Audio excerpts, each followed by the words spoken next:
जय शिवराय मित्रांनो, मी अमोल परब चॅनल पार्टनर विशाल मात्रेसह पूर्ण टीमच्या वतीने तुम्हा सर्वांचं स्वागत करतो। आज आपल्यासमोर भारतीय जनता पार्टीचे वसई विरार शहर स्लम सेल अध्यक्ष स्वागत करते हैं धर्मेंद्र मिश्रा जी। जय महाराष्ट्र। जय श्री राम, जय महाराष्ट्र, हर हर महादेव, जय माता दी। क्या बात है, आपने इतना सब बोल दिया।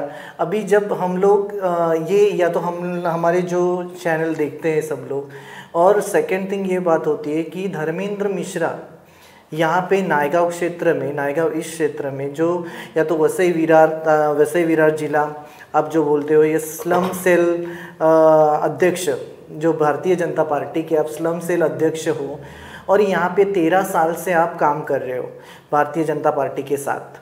तो आपका ये काम करने का तरीका, या तो फिर आप क्या ऐसे काम करते हो जो सामाजिक काम जो बोल रहे हो आप, तो क्या आपका कैसे काम करते हो आप यहाँ पे? मैं धर्मेंद्र राधेश्याम मिश्रा, धर्मराज सनातनी, सनातन हिंदुत्व रक्षक, धर्म योद्धा, ये मेरा टाइटल समझो। चाहे अपना काम करने का मेरा तरीका ऐसा है कि मतलब 3 प्रकार से मदद होती है, एक सामाजिक, एक राजनीतिक, एक आर्थिक और एक शारीरिक। तो मेरा जो है लोगों का शारीरिक मदद ज़्यादा रहता है। जैसे क्या होता है, कभी कभी 2 गुट में झगड़ा हुआ तो ज़्यादातर झगड़ा होने के बाद लोग पुलिस स्टेशन जाते हैं, FIR होता है और इसके बाद कोर्ट में जाते हैं। तो जब मेरे पास ऐसे मामले आते हैं तो मैं ज़्यादातर दोनों पार्टियों को आपस में बुला के और समझौता करा देता हूँ कि भाई चलो गलती मान लो, अब ऐसा नहीं होगा। क्योंकि पुलिस स्टेशन में आप जाओगे, FIR करोगे, लास्ट में समझौता ही होगा, तो इससे अच्छा पहले ही समझौता कर लो। और जैसे ज़्यादातर कोई अपना मतलब जो अभी लव जिहाद चल रहा है, बहुत सारे मामलों में मैं गया लव जिहाद में, लेकिन सफलता हमको नहीं मिल पाई।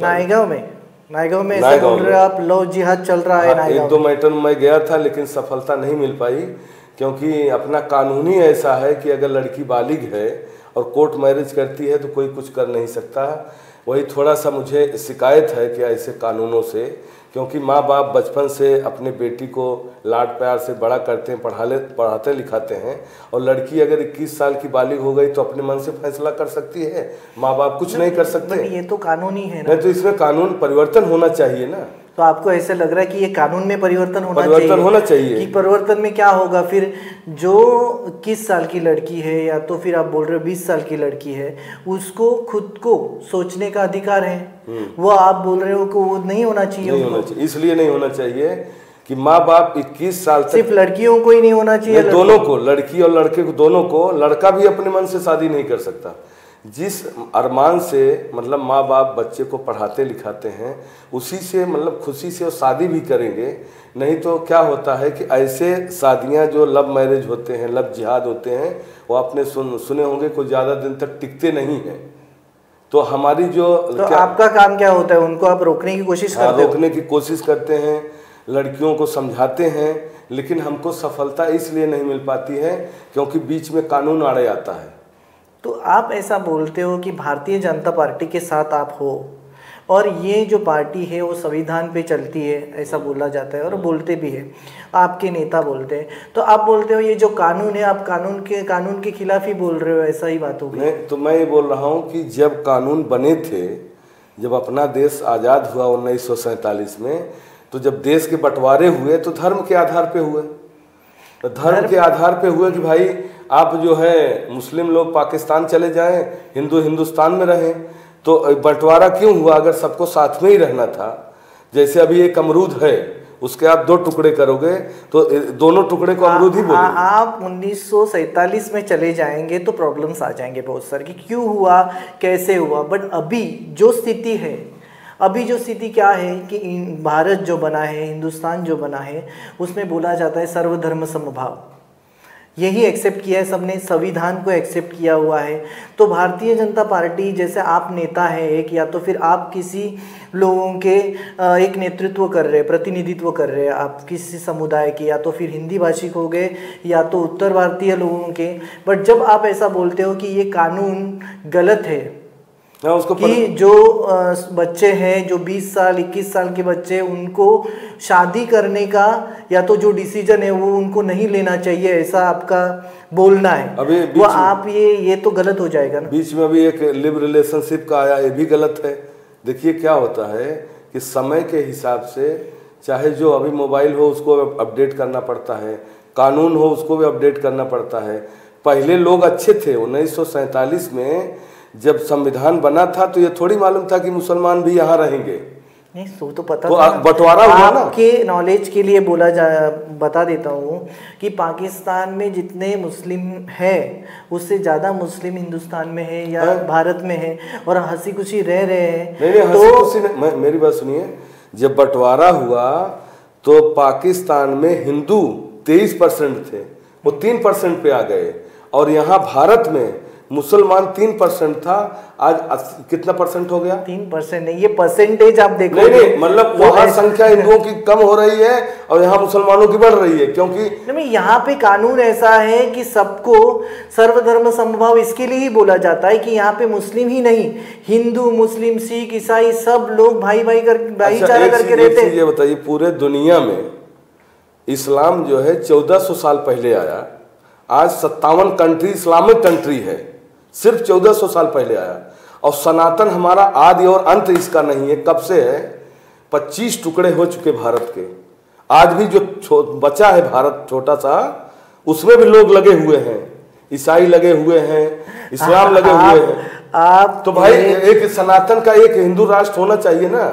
आप अभी भी यही बोल रहे हो कि हिंदू राष्ट्र होना चाहिए, जो भारत है वो हिंदू राष्ट्र होना चाहिए। हिंदुओं का भी कोई, अभी भारत से हिंदू भागेंगे तो कहाँ जाएंगे? नहीं, क्यों कोई भागेगा? अरे वो कंडीशन। आप मुझे एक का आंसर दीजिए कि भारत देश का सरकार जो चला रही है, भारतीय जनता पार्टी चला रही है, वो एक सुरक्षित हाथों में है या नहीं है? आप मानते हैं इस चीज को कि नहीं, अभी टॉपिक वैसे ही चलेगा, क्योंकि कैसा है कि आप मानते हो या नहीं है? मोदी जी जो भारत के प्रतिनिधित्व कर रहे हैं, वो एक सुरक्षित हाथों में भारत है या नहीं है?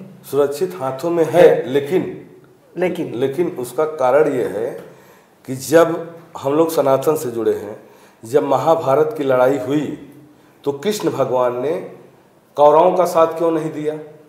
वो पांडवों का साथ क्यों दिए? क्योंकि कौरव गलत थे, पांडव सही थे।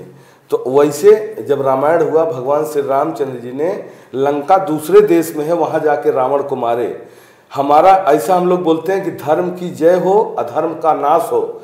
जब तक अधर्म का नाश नहीं होगा तब तक धर्म की जय। तो आप ऐसा बोल रहे हो कि हिंदुस्तान या तो फिर भारत देश में अधर्म कौन कर रहा है, ऐसा लगता है आपको? आप सीधा पूरे दुनिया को मालूम है। मुस्लिम समुदाय के ऊपर आप उंगलियां उठा रहे हो? नहीं, मुझे बोलने की जरूरत नहीं, सबको मालूम है कि अभी पुलवामा में क्या हुआ, इसके बाद दिल्ली में बम ब्लास्ट हुए। पर क्यों हो रहे हैं? ये तो भारत सरकार का फेलियर है, ऐसा नहीं लगता कि आपको? क्योंकि अपनी जो सुरक्षा व्यवस्था है उन पे आप उंगलियां उठा रहे हो। उंगली नहीं उठा मैं, देखो भारत का हर नागरिक का अधिकार है, मतलब 6 मूल अधिकार और 6 मौलिक अधिकार है।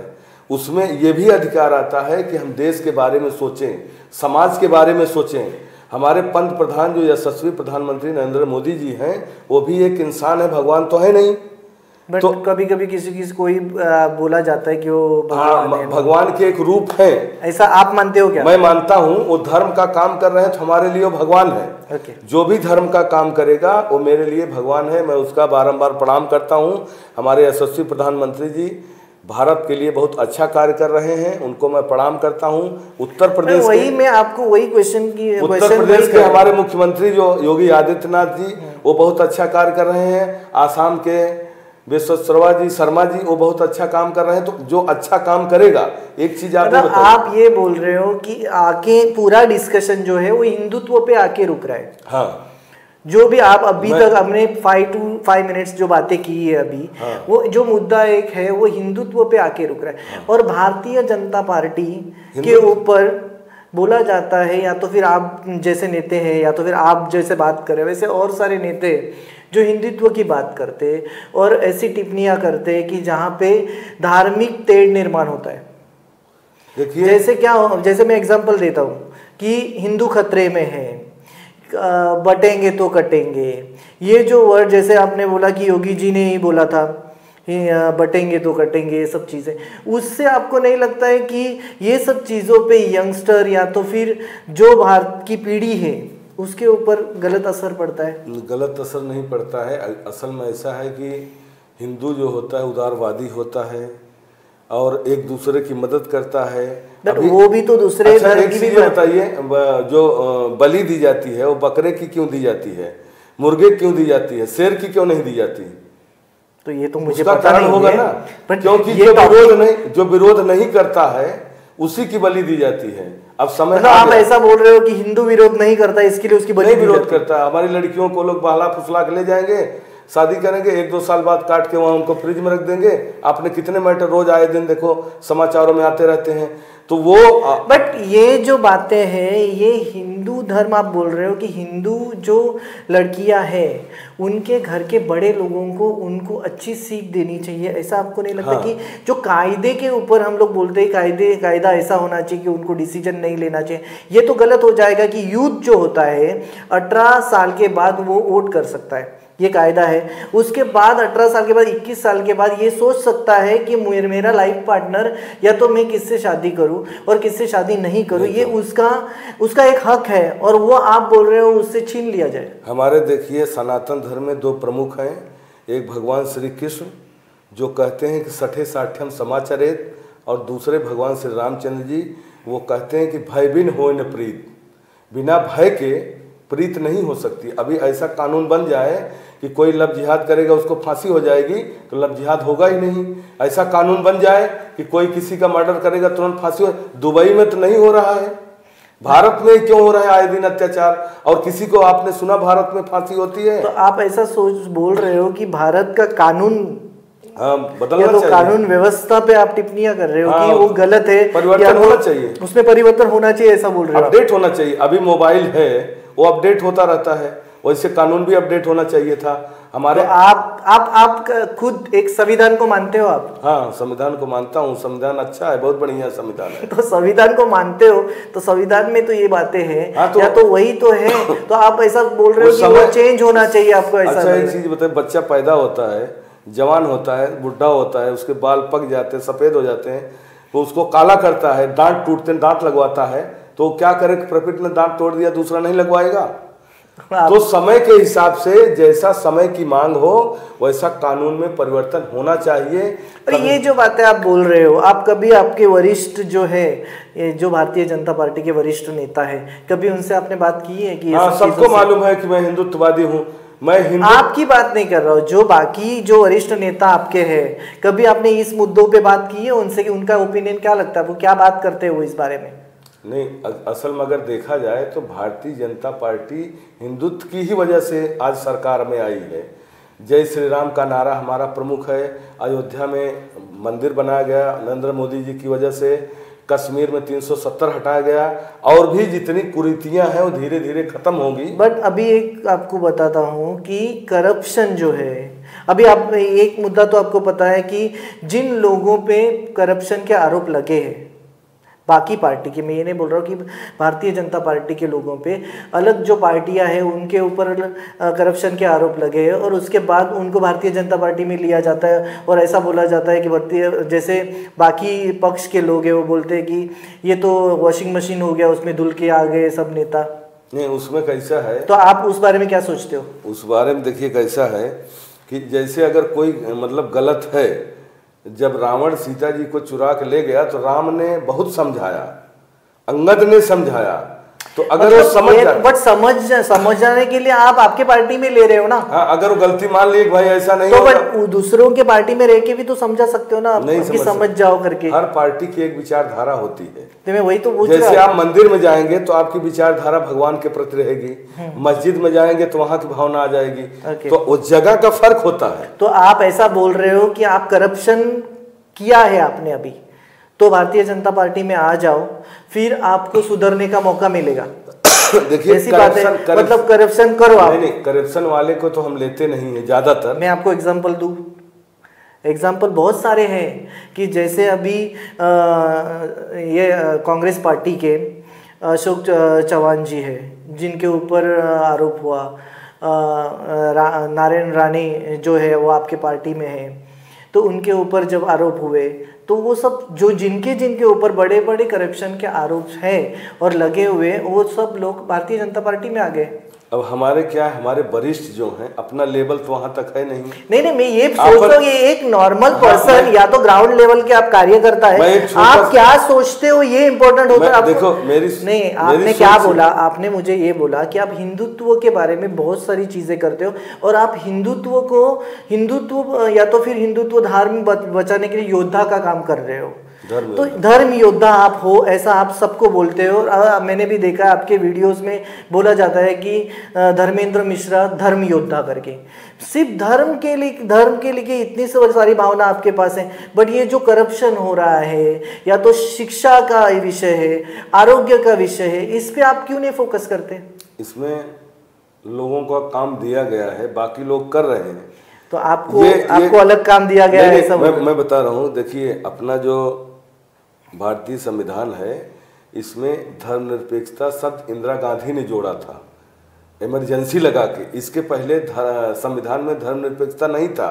लेकिन अगर धर्मनिरपेक्षता है तो उसमें सरकार जो है मतलब एक धर्म के बारे में नहीं विचार कर सकती है, वो सब धर्म के बारे में काम करेगी। बराबर है। तो वो बाकी का काम जो है सरकार कर रही है। जैसे शिक्षा का काम हो गया, स्वास्थ्य का काम हो गया, विकास का काम हो गया, हो रहा है ऐसा लग रहा है। धर्म का काम हम कर रहे हैं और बाकी का काम सरकार कर रही है। पर तो धर्म का काम करने के लिए पार्टी जरूरी है। हाँ जरूर। अभी कैसा है कि मैं थोड़ा सा अपने बारे में बताना चाहता हूँ। मैं सिनेमाटोग्राफर था, मैं बचपन से ही समाज सेवक था। जब मैं बचपन से ही मतलब जनसंघ को, आरएसएस को, राष्ट्रीय स्वयं संघ से जुड़ा हुआ था। जहां मैं विक्रोली में रहता था वहां जब भी अपने महाराष्ट्र के प्रदेश सुधीर मुंगटीवार जी थे तभी से बीजेपी में जुड़ा था। मैं इसके लिए फिल्म इंडस्ट्री छोड़ा कि मेरी सोच जो है सरदार भगत सिंह की, चंद्रशेखर आजाद की जैसी है, सुभाष चंद्र बोस जैसी, राम प्रसाद बिस्मिल जैसी है। इसके लिए मैं जब नायगांव में आया तो देखा कि यहाँ मेरा कोई रिश्तेदार, कोई गाँव का कोई नहीं था।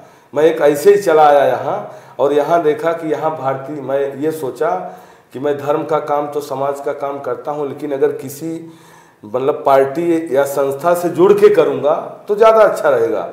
तो मुझे पहले से मैं मतलब भारतीय जनता पार्टी में था, विक्रोली में भी था, गांव में भी था। बीच में ऐसी न्यूज़ आई थी कि आपने पार्टी छोड़ दी थी। नहीं, और नहीं। आप इसमें शुक्ला जी जो है उसमें आप ज्वाइन हो गए थे। मैं बता रहा हूँ उसमें हुआ क्या कि जब मैं यहाँ नायगांव में देखा कि भारतीय जनता पार्टी नहीं है तो मैं यहाँ मतलब एक हमारे चंदपाड़ा में कैलाश जी मात्रे रहते हैं, उनका यहाँ होटल है, तो वहाँ एक बैनर लगा था। तो उस पर जो है उनका नंबर था, तो हमारे मतलब प्रमोद तिवारी जी, हम दोनों जन वहाँ गए, उनसे मिले, वो केदार मात्रे जी से मिलाए। तभी पालघर, तभी ये वसई विरार जो है जिला नहीं था, थाना जिला था तभी, नहीं पालघर जिला था। तभी पालघर जिले के हमारे ये स्वर्गीय श्री विष्णु सावरा जी ये जिलाध्यक्ष थे और तालुका अध्यक्ष थे दुर्योधन बाग जी। तो दुर्योधन बाग जी के लेटर पे हमको तभी परेरा नगर जो है 78 वार्ड था, तो 78 वार्ड का हमको अध्यक्ष बनाया गया भारतीय जनता पार्टी का। वो भी केदार मात्रा जी अपने हाथ से लिख के दिए और टाइपिंग नहीं हुआ। और प्रमोद तिवारी जी को वसई तालुका का उत्तर भारतीय मोर्चा का अध्यक्ष बनाया गया। तो वहीं से हम और प्रमोद तिवारी जी ने शुरुआत किया भारतीय जनता पार्टी का। फिर इसके बाद कैलाश मात्रे जी अजंता में एक अपना गाला था, उन्होंने मतलब जो आपकी शुरुआत आप बता रहे थे नायगांव में, कहाँ से हुआ? हाँ, निःशुल्क मतलब उन्होंने अपना गाला दिया, उसमें हमने भारतीय जनता पार्टी का कार्यालय खोला। उस समय हमारे सांसद जो है चिंतामणि बनगा जी थे, तलासरी में रहते थे, वो हमारे भारतीय जनता पार्टी के सांसद थे। उनके कर कमलों से हमने 1 मई 2015 को पहला जो है नायगांव में उद्घाटन किया। बहुत कम गिने चुने लोग हमारे साथ थे। आप सीधा बोल रहे हो कि 13 साल पहले, 10 या 13 साल पहले आपने नायगांव क्षेत्र में, जहाँ पे भारतीय जनता पार्टी ज़्यादा नहीं थी, मतलब उसका अस्तित्व ज़्यादा नहीं था, तभी आपने उसका काम चालू किया और भारतीय जनता पार्टी बढ़ाई आपने, ऐसा आपका दावा है या तो आप बोल रहे हो। बट अभी जो 3 दिन पहले, 4 दिन पहले मैडम यहाँ पे आई थी, जो अपने विद्यमान आमदार है स्नेहताई दुबे पंडित, जब उन्होंने एक बात कही वहाँ पे कि केंद्र सरकार में मोदी जी और राज्य सरकार में देवेंद्र जी और नायगांव क्षेत्र में धर्मेंद्र जी, तो आपको नहीं लगता यहाँ पे कि वहाँ पे धर्मेंद्र जी होना चाहिए था? नहीं, देखिए ऐसा है कि अभी मेरी देखो सबकी सोच अलग अलग होती है। मेरी सोच कट्टर हिंदुत्ववादी की है। अब मैं किसी को बोलूँगा कि आप भी बनो। अब हम स्नेहा दुबे जी पंडित जी को मैं प्रणाम करता हूँ, अच्छी हैं, हमने बहुत मेहनत। आपको ऐसा नहीं लगता कि आपने इतनी मेहनत की है, आप ऐसा बोल रहे हो? तो आपको हमने बहुत मेहनत किया उनको जिताने के लिए, क्योंकि कहीं ना कहीं वो उनका मतलब बहुत अच्छी हैं, वो संघर्ष कन्या हैं, दमदार आमदार हैं। हम उनका कोई विरोध नहीं, वो अब उनके मन में आया होगा, उनका विचार होगा। वही तो मैं बोल रहा हूँ ना कि जहाँ पे इतने साल से धर्मेंद्र मिश्रा जी काम कर रहे हैं, ऐसा आप बोल रहे हो, और इतने मन से कि 13 साल से आप इतना काम कर रहे हो, तो वहाँ पे जो धर्मेंद्र जी का नाम आया था वहाँ पे धर्मेंद्र जी का नाम होना चाहिए था, ऐसा नहीं लगता? ये तो स्नेहा जी को सोचना चाहिए था। वो उसमें भी कुछ कारण होगा, वो कही होंगी, क्योंकि हमसे श्रेष्ठ हैं, हमसे बुद्धिमान हैं, वो अपने हिसाब से कही होंगी, वो हमारी समझ में नहीं आ रहा है। लेकिन हमें खुशी है कि हमें, देखिए ऐसा है कि हम ये पार्टी में हैं, मतलब किसी स्वार्थ से नहीं है कि हमको। बट आपके नाम पे हमने जब भी इंफॉर्मेशन निकाली तो सीधा एक बताया गया कि एक बार आप नाराज हो गए थे पार्टी से, और आपने भारतीय विकास सेना शुक्ला जी की ज्वाइन भी कर ली थी। हमारे पास वीडियो आया है उसका। नहीं, वो नाराज नहीं हुए थे। उसमें हुआ क्या कि वो दुर्घटना थी। जैसे आदमी अच्छे मूड से जा रहा है गाड़ी से और एकाएक उसका एक्सीडेंट हो जाए, तो वो उसका प्लानिंग तो रहता नहीं एक्सीडेंट का। तो उसमें वो एक्सीडेंट था। एक्सीडेंटली आपने वहां पे गए? और वो क्या हुआ कि शुक्ला जी, हमको लोग बताए कि शुक्ला जी जो है अभी बीच में मन से कहा था कि उत्तर भारतीयों को मार रहे हैं। तो हम कहे भाई हम भी उत्तर भारतीय चल के शुक्ला जी से मिले। और जब शुक्ला जी से मिलने गए तो इतना प्रभावित हो गए हमसे, वो हमारे बातचीत करने के तरीके से, हमारे कार्य प्रणाली से, कि हमको उन्होंने पद दे दिया। तो जब पद दे दिया तो मैं आया तो देखा, लोगों ने बोला कि अरे ये भी तो एक पार्टी है। तो मैंने अपने जिलाध्यक्ष प्रज्ञा पाटिल जी को फ़ोन किया कि ऐसा ऐसा तय हो गया। तो बोली कि कोई बात नहीं है। मैं बोला ये गलती से हुआ है, अपना कोई प्लानिंग नहीं था। तो बोली कि आप एक वीडियो बना के डाल दो, और उनका वो प्लानिंग नहीं था और ऐसे मतलब ये पहले दिन जैसे गया दूसरे दिन। अब देखिए क्या होता है कि अगर मुझे नाराजगी होती, ऐसा कुछ प्लानिंग होता, तो हम 2 4 10 20 50 लोगों के साथ जाते और इसके बाद न्यूज में आता, फिर उसको हम क्यों रिटर्न करते, फिर वीडियो बनाए। लेकिन होता क्या है ना, बहुत सारे जो हमको जो मतलब जिसे मैं पसंद नहीं हूँ, जो हमसे जलते हैं अंदर, उन्होंने वो वीडियो वायरल कर दिया, उनको मौका मिल गया। अभी जैसे मोदी जी के जो विरोधी हैं, जो विपक्ष वाले हैं, वो तो ढूंढते रहते हैं ना कि कब कोई फाल्ट मिले तो मैं प्रचार करूं, और लोग मेरा भी ढूंढ रहे थे और उनको मौका मिल गया और प्रचार करने लगे। अच्छा, बीच में मेरा तो एक मिसअंडरस्टैंडिंग थी, ऐसा? हाँ, मिसअंडरस्टैंडिंग थी, उसमें कोई लेना देना नहीं है। हमारे जो मतलब जो हमको नहीं चाहते हैं, जो हमारे विरोधी हैं, जो हमको पसंद नहीं करते हैं, उन्होंने दुष्प्रचार किया। मैंने वीडियो भी बना के डाला, भैया ऐसा दुष्प्रचार मत कियो, और मैं हिंदुत्ववादी हूँ, मैं ऐसा नहीं किया था। अब इससे ज़्यादा कुछ करना ही, हनुमान जी थू ना एक सीना फाड़ के दिखा दूँ। अच्छा, मेरा थोड़ा सा बीच में छूट गया था, मैं जो बता रहा था नायगांव में भारतीय जनता पार्टी के बारे में।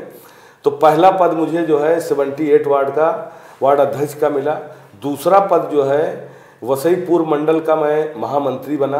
अभी आज उसमें 3 मंडल है, पहले एक ही मंडल हुआ करता था। यहाँ पे अभी महामंत्री कोई दूसरे है ना? हाँ, दूसरे हैं। तो मैं अपना 2015-16 की बात बता रहा हूँ। दूसरा पद मिला वसईपुर मंडल का महामंत्री, जब भी हमारे मंडल अध्यक्ष सुनील किनी थे। तीसरा हमको पद मिला आध्यात्मिक समन्वय प्रकोष्ठ का जिलाध्यक्ष का। लोग बोले कि ये मतलब हिंदुत्ववादी हैं, तो आध्यात्मिक का पद दिए, जब ये जिलाध्यक्ष राजन नाइक थे। फिर तीसरा पद हमको मिला जब ये महेंद्र पाटिल जी जिलाध्यक्ष बने, तो हमको स्लम सेल जिलाध्यक्ष बनाया गया पूरा वसई विरार का। फिर हमारी प्रज्ञा ताई आई जिलाध्यक्ष बनी, तो वही पद हमको रिपीट कर दी। तो ये मेरा 5वां पद है, मतलब 2014 से। ये जो महामंत्री ये पद होता है, उसमें क्या काम करना पड़ता है आपको? महामंत्री का मतलब होता है कि अध्यक्ष के बाद महामंत्री होता है। कि मतलब अभी जो जिला अध्यक्ष प्रज्ञाताई है, उनके बाद जो प्रमुख पर्सन होता है वो महामंत्री होता है। मतलब जिला अध्यक्ष, उसके बाद महामंत्री, उसके बाद उपाध्यक्ष, फिर सचिव। तो ये सब चीज़ें आप यहाँ तक जो अभी पहुँचे हो, अभी जो आपका 5वां पद है और आप नायगांव क्षेत्र में कार्यरत हो। अभी हम लोग जो बात करेंगे वो है कि यहाँ पे जो सुख सोई है या तो फिर यहाँ पे जो प्रॉब्लम्स है जो नॉर्मल लोगों को आ रही है, सब लोगों को आ रही है। जैसे आपने अभी ट्रैवल किया, रास्ते का प्रॉब्लम है, धूल मिट्टी जो उड़ रही है और ये सब स्वास्थ्य के लिए हानिकारक चीज़ें हैं। तो आपको क्या लगता है कि भारतीय जनता पार्टी उस पर ध्यान देना चाहिए? और मैं थोड़ा सा आपको रोकना चाहूँगा, थोड़ा सा मेरा छूट गया था चैप्टर। वो जब मैं उस समय यहाँ नायगांव में काम कर रहा था 2015 में, तो भारतीय जनता पार्टी में ऐसा सिस्टम है कि बूथ अध्यक्ष का और शक्ति प्रमुख का, तो यहाँ उस समय कोई बूथ अध्यक्ष नहीं मिलता था। तो उस समय 8 बूथ हुआ करते थे। तो सोचिए कि मैं कितनी मेहनत से बूथ अध्यक्ष बनाता था। एक बूथ अध्यक्ष का 15-15 उसके सहायक होते थे, फिर शक्ति प्रमुख। ठीक है, मैंने अपना कर्म किया। अभी क्या होता है कि ऐसा मतलब प्रकृति का नियम है कि जो पेड़ लगाते हैं वो फल वो नहीं खाते हैं। तो हम ये सोचते हैं कि हम सौभाग्यशाली हैं कि हम दूसरों की सेवा करने का मौका मिल रहा है। आज हमारी भारतीय जनता पार्टी जो है, मैं तो पूरा भारत देश में, वसई विरार में, हर जगह भगवा लहराए, यही मेरी हार्दिक इच्छा है। हमको मौका मिले या ना मिले, किसी को तो मिल रहा है। हम लोग थोड़ा आगे जाते हैं और यहाँ पे जो ग्राउंड लेवल पे आप काम करते हो और ग्राउंड लेवल पे काम करने के टाइम पे जो आप रास्ते का इशू है, यहाँ पे धूल मिट्टी से स्वास्थ्य का इशू हो रहा है, ये सबको, जैसे आप या कोई ये पार्टी की बात नहीं है, सब जन समुदाय का इशू है ये, तो आपको क्या लगता है इस पे ज़्यादा फोकस करना चाहिए और कैसे? हाँ, करना चाहिए। अभी मैं भी मतलब देख रहा हूँ कि बहुत धूल उड़ रहा है, सड़कें यहाँ की ख़राब हैं, पानी की व्यवस्था नहीं है। तो मतलब क्या है ना कि सब चीज़ अव्यवस्थित है। क्यों अव्यवस्थित है, उसका कारण क्या हो सकता है?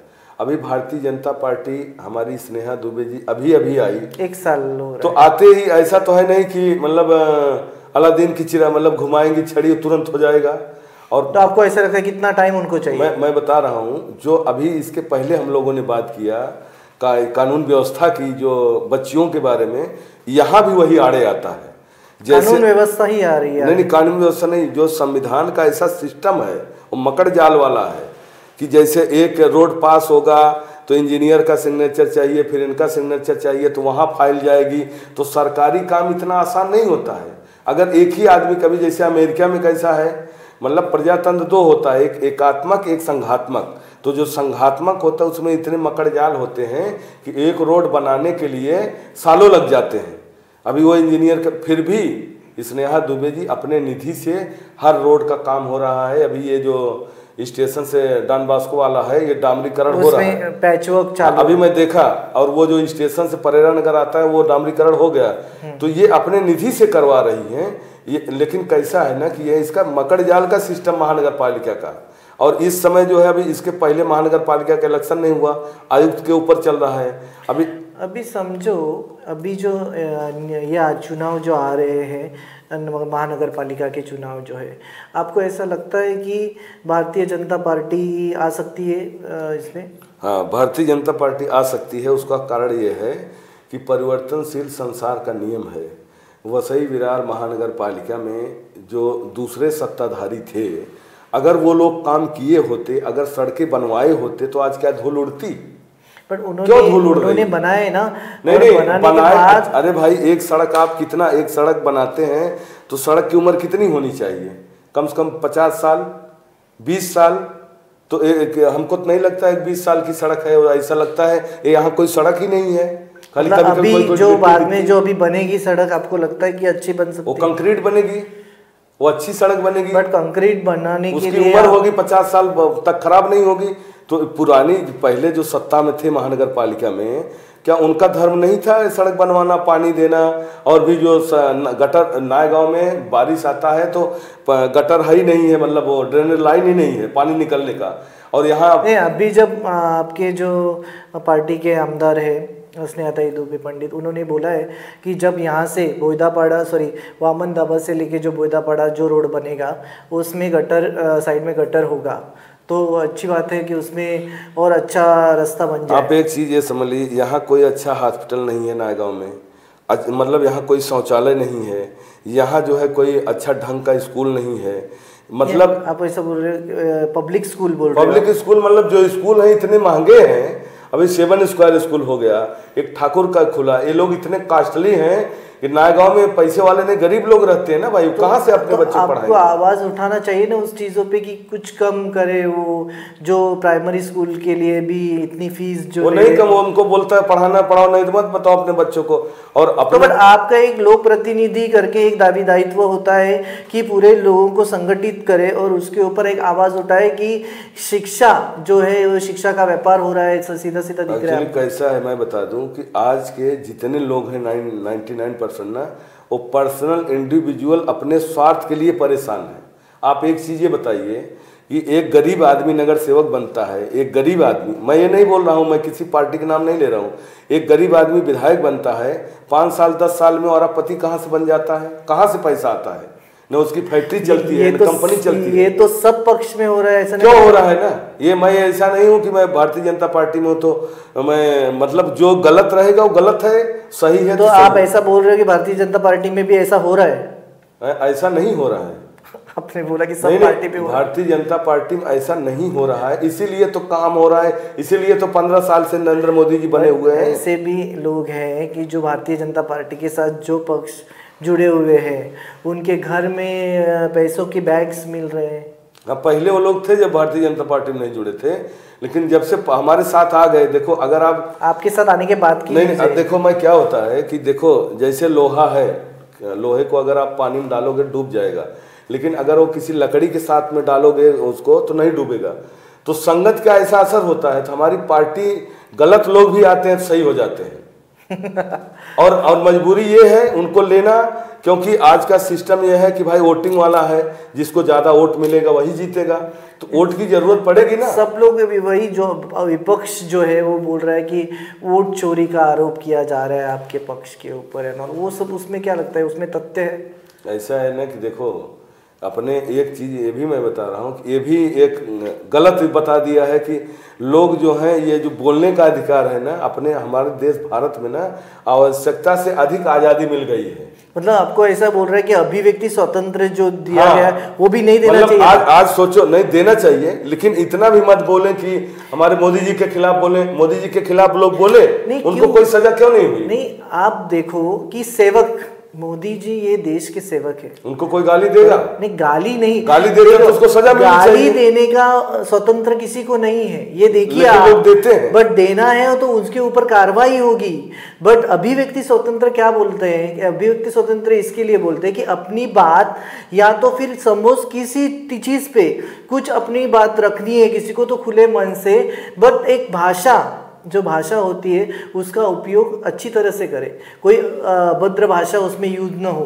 तो ये सब चीज़ों पे, और वो जो स्वतंत्र है वो सबको मिलना ही चाहिए। आप ऐसा मत बोले कि उसमें अभिव्यक्ति स्वतंत्र में कुछ कमी है या तो सबको बहुत आज़ादी है बोलने की, और वो होनी चाहिए। दूसरे देश में ऐसा तो नहीं, लोग प्रधानमंत्री को, राष्ट्रपति को गाली देते हैं, भारत में क्यों देते हैं?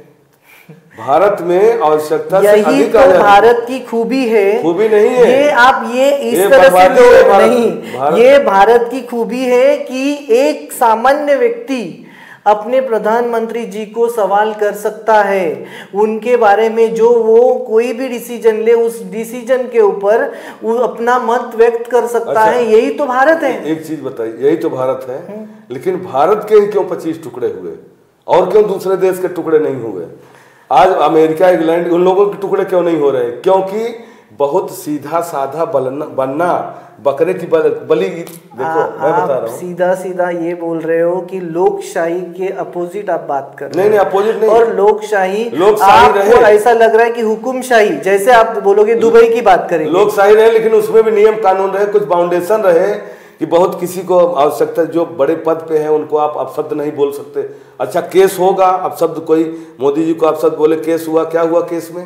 कुछ नहीं, तारीख पे तारीख पड़ेगी। सबसे बड़ी बात है कि भारत में न्याय व्यवस्था किसी काम की नहीं है, सड़ चुकी है। आप सीधा सीधा बोल रहे हो कि यहाँ की भारत की जो न्याय व्यवस्था के ऊपर आप लांछन, मतलब आप एक क्वेश्चन मार्क लगा रहे हो। हाँ। दूसरी बात आप ये बोल रहे हो कि जो भी कानून बने हुए हैं उसमें बहुत सारे सुधार होने चाहिए। हाँ, परिवर्तन होना चाहिए। तीसरी बात आप ये बोल रहे हो जो संविधान जो लिखा गया है और उसे आप पूछते हैं, आप या तो भारत देश के सब नागरिक पूछते हैं, उसमें भी आप कुछ चेंजेस लाना चाहते हो। मतलब मेरा कहने का मतलब ये है कि देखो, ये तो आपकी खुद की राय है, हम हाँ, ये नहीं बोल रहे कि भारतीय जनता पार्टी ऐसा बोल रही है, बट एक धर्मेंद्र मिश्रा जी का ये सोच है कि ये दोनों चीजों में बदलाव लाने चाहिए। जैसे कानून व्यवस्था और आप संविधान की बात कर रहे हो, उसमें भी आपको बदलाव चाहिए। न, बदलाव नहीं चाहिए, परिवर्तन, मतलब कुछ परिवर्तन में कुछ चेंजेस चाहिए। जैसे हम सनातनी हैं तो हम भगवान श्री राम को मानते हैं, तो भगवान श्री राम क्या बोलते हैं, भयबिन होय न प्रीत, बिना भय के प्रीत नहीं हो सकती। कानून व्यवस्था अगर टाइट रहेगा तो कोई गलत काम नहीं, कोई चोरी नहीं करेगा, कोई झूठ नहीं बोलेगा, कोई बेईमानी नहीं करेगा। अगर करेगा तो उसको तत्काल सजा मिलेगी, तो बाहर दूसरा कोई देखेगा तो गलत काम नहीं करेगा। अब होता क्या है, कोई गलत काम करता है उसको सजा नहीं मिलती है, तुरंत जमानत से आ जाता है, घूमता, कुछ नहीं होता, किसी को भय ही नहीं कानून का। कानून का अगर डर होता तो इतना भ्रष्टाचार क्यों फैलता, रोडें क्यों नहीं। ये भी कानून होना चाहिए कि अगर जो भी नगर सेवक बनता है, जो आमदार बनता है, अगर रोड नहीं बनाता है उसको भी सजा होनी चाहिए। भाई आपने रोड क्यों नहीं बनाया, पानी क्यों नहीं दिया, बिजली क्यों नहीं व्यवस्था किया। जो एक मनुष्य का मूल अधिकार है, मतलब मूल भौतिक जो आवश्यकता है, उसकी पूर्ति आपने क्यों नहीं किया, इस पर क्यों नहीं कानून बनाया गया। एक चीज़ ये बताइए, एक विधायक या एक सांसद आते हैं 5 साल, काम किए कि नहीं किए, वही न्यूज वाले आएंगे पूछेंगे, कुछ नहीं होगा, वो तो करोड़पति हो जाते हैं। बट न्यूज़ वालों का काम है कि पूछना, करोड़पति हो जाते हैं वो तो सबको पता है। बट आपके, मैं ये नहीं बोल रहा हूँ कि भारतीय जनता पार्टी, सब पार्टियों में जब भी कोई इलेक्शन लड़ता है, जीतता है, जीतने के बाद उसकी प्रॉपर्टी या तो फिर उसकी संपत्ति में बहुत सारा बढ़ जाती है। तो ये तो आप भी मानते हो कि आप एक पद पे हो और एक लोक प्रतिनिधि ऐसी बात कर रहा है कि ये करप्शन सब पार्टियों में है। पार्टियों में क्या मतलब, ऐसा लोगों की मानसिकता है, लोगों की मानसिकता। आप क्लियर क्यों नहीं बोलते हो कि ये पार्टी में भारतीय जनता पार्टी का नाम है, सब पार्टियां जो देश में सब पार्टियां पॉलिटिकल पार्टियां हैं, आप लगता है कि सब में करप्शन है। मेरा कहने का मतलब ये है कि जो मतलब एक पद पे है वो पब्लिक उसको चुन के देती है, कि चाहे विधायक हो, नगर सेवक हो, आमदार खासदार जो भी हो, तो उन पे अगर वो गलत काम करते हैं उन पे केस होना चाहिए कि आपने ये। तो आप तो बोल रहे हो कि न्याय व्यवस्था पे ही आपको भरोसा है, तो केस होके तो वापस से तो वही चीज हो जाएगी ना। हाँ, तो उसका नहीं उस पे मतलब चेंज हो ना, कि उस पे तत्काल सुनवाई हो, 1 महीने में उसका रिजल्ट आए। वही तो बोलो, बट वो हो नहीं रहा है ना। आप ही बोल रहे हो कि न्याय व्यवस्था में चेंजेस होने चाहिए। अच्छा, एक चीज ये बताइए, मेरी बात सुनिए। अभी क्या होता है कि कोई किसी को मार देता है, 20 साल मुकदमा चलता है, तब तक ये नहीं पता चलता कि इसको एक नार्को टेस्ट मशीन रख दो ना, उसको मशीन में डालो, 2 मिनट में फैसला हो जाएगा। झूठ और ये तो आप बोल रहे हो कि नार्कोटिक्स का जो रूल है वो किसी का भी एक बोलते हैं ना कि एक अधिकार होता है, और वो अधिकार किसी का भी नार्कोटिक्स वैसे नहीं किया जा सकता। ये जो हमारा 20 साल मुकदमा चलेगा। जो गरीब आदमी है, एक चीज ये बताइए, जो गरीब आदमी है जिसके खाने के वादे हैं, उसके घर का कोई मारा गया, वो सुप्रीम कोर्ट हाई कोर्ट नहीं जाएगा तो उसका न्याय उसको कैसे मिलेगा। भारत में मतलब कैसा है कि जो पैसे वाला तो आप ऐसा बोल रहे हो, तो आपकी बात जो है आपके आगे जो वरिष्ठ जो नेता हैं उनसे वहां तक कैसे पहुंचेगी। अब पहुंचेगी क्या, मतलब अब मेरा वो लेवल नहीं है, जब वो लेवल आएगा। आप अभी हमारे चैनल के तरफ से क्या बात करना चाहते हो और क्या बोलना चाहते हो, अपनी बात जो कुछ चेंजेस आपको लगते हैं कि होने चाहिए, ऐसा क्या लगता है। चैनल को मतलब मैं सभी को प्रणाम करता हूं और ये बोलना चाहता हूं कि आपका जो चैनल है हक मतदाराची, हक मतदाराची, इसका मतलब होता है कि हर व्यक्ति को समान का हक है, चाहे बोलने का हो, चाहे खाने का हो, किसी भी प्रकार का।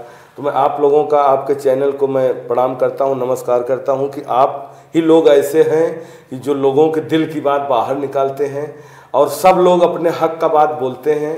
नहीं, ये तो हमारा राइट है, मतलब ये हमारा अधिकार है। आप लोग बहुत अच्छा कार्य कर रहे हैं, मैं आपको बधाई देता हूं।